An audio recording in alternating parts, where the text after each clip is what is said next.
Dr. Alveda King is the Director of African American Outreach at Priests for Life. She also edited the book Life at All Costs, an anthology from voices of the 21st century Black pro-life leaders. She has been in the most uncomfortable positions, and you've done it by choice your whole life. Absolutely. I want to talk to you, Alveda, a little bit about tonight is step one of a movement, and it is commit.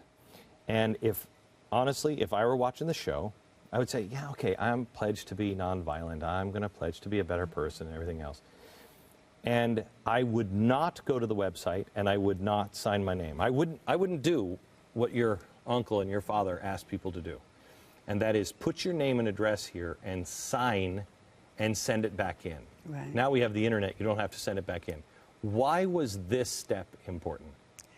During the days that document was formulated, we were in a state of crisis in America. America was erupting into violence.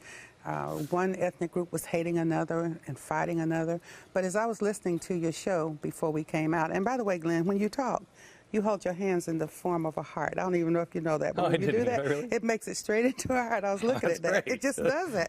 And that's love, God's love. But the only thing that can offset violence is peace and genuine agape love. That's the God kind of love. So we're on the verge again of martial law in this century, where violence will erupt. You were talking about the cannibals and man's inhumanity to man. Crazy. But the only thing that can counter that is going to be nonviolence again, because it's the peaceful response to hate and to that energy that comes forth from hate. And so some people are going to say, oh, it's not going to affect me. This is not going to happen to me, so I don't have to worry about it. But we all are going to need to learn how to love and to be nonviolent. Okay. First of all, Alveda, there's a lot of people that think that these things can't happen in America. That it's not going to erupt in violence. And I hope they're right. I really hope they're right. But there are those who. Do we have that? Do we have this picture, Tiffany, of Martin Luther King marching? And I think this may have been in the newspaper where you were arrested. That's right. Where they're marching, somebody's marching, and they're holding a communist flag, taunting. Right in front of us. My dad was right behind my uncle, too. Generally, you always see him there. He had his shades on that evening. And we were marching, and I was on the sidelines telling the people, sit down, don't fight back, don't resist. I was 16 years old. And here these people are saying the most hateful things, and I wish you could have seen their faces, because their faces contort. And it had nothing to do with black and white, because there were Caucasians marching with us who were also attacked and who were harmed. And we had to march in rank and file and not break it and not fear, and to walk in love. We had to do that. Here you are, 16-year-old daughter ran down the line telling marchers to sit down in the street. As they sat down, huddling together to keep warm in the 50-degree cold, their antagonist booed. This was an important day for you, wasn't it? Wasn't this the day you were arrested? Absolutely, because we had to also go to City Hall and to face, there was a strategic meeting that night at City Council, and we had to go and demonstrate. My dad went, my uncle, Andy Young, all the people that you see marching there. But at the end of the rally, as they were leaving, the younger people, we were at the back. And so the police officers were beginning to drag people and throw people out. And my girlfriend, Renelda, they threw her on the ground and stepped into her stomach. So I went to try to rescue her, and I got into a tussle. I was only 128 pounds. But the police officers couldn't get me off of them. I don't know where that strength came from, but I do remember I got them off of her, but I was thrown into a paddy wagon. And then I get to jail. Never been in jail in my life. Never want to go back. I can remember the concrete, the cell, the toilet, and they let you make one phone call. By then, my dad had reached home, and the news was replaying it. I said, come and get me. He says, no, why don't you stay there tonight and think about what nonviolence means? And so I had to really think, am I able to do this? 16 years old.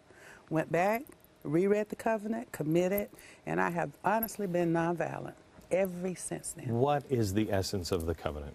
The covenant, first, you commit to prayer, you commit to Christ, You commit to self-discipline. You commit to reading your Bible. You commit to loving, pure and clean conversation, no hatred. And so all of that together makes you a stronger person and a different person. So when someone comes and says horrible things to you or threatens to harm you, there's a place in your soul that you can reach, but you really have to do everything. You have to pray, read the Bible, love other people. It becomes a lifestyle. It transforms first your heart. Because, you said that America won't be fixed until we fix ourselves. So transformation starts with one person. And if we follow that covenant genuinely, we can change. Because I'm telling you, America is in a terrible state. I met a person recently, and he says, "I'm so glad to meet you." I said, "Well, it's nice to meet you as well." He said, "During the time your uncle was killed, there were people offering to pay teenagers to go out and riot." Just like they're doing with this today.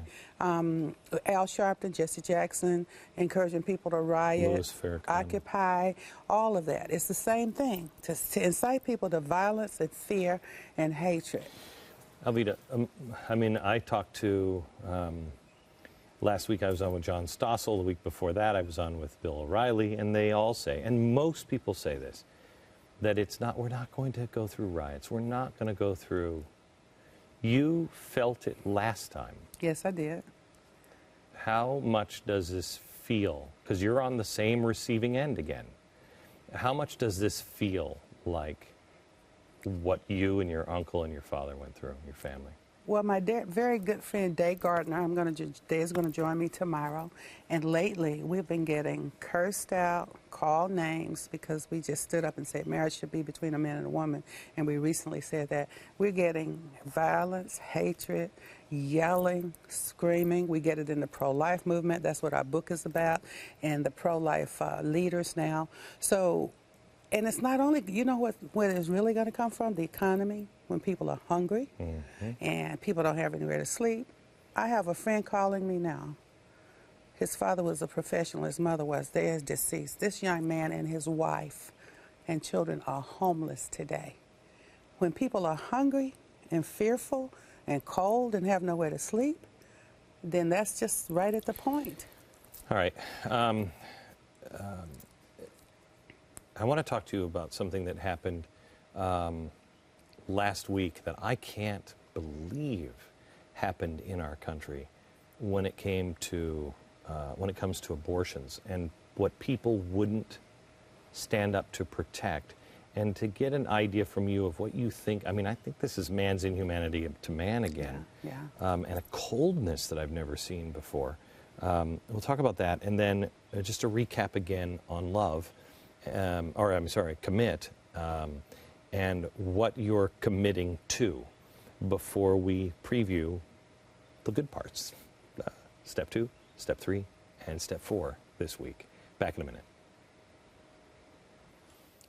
Gentle hands that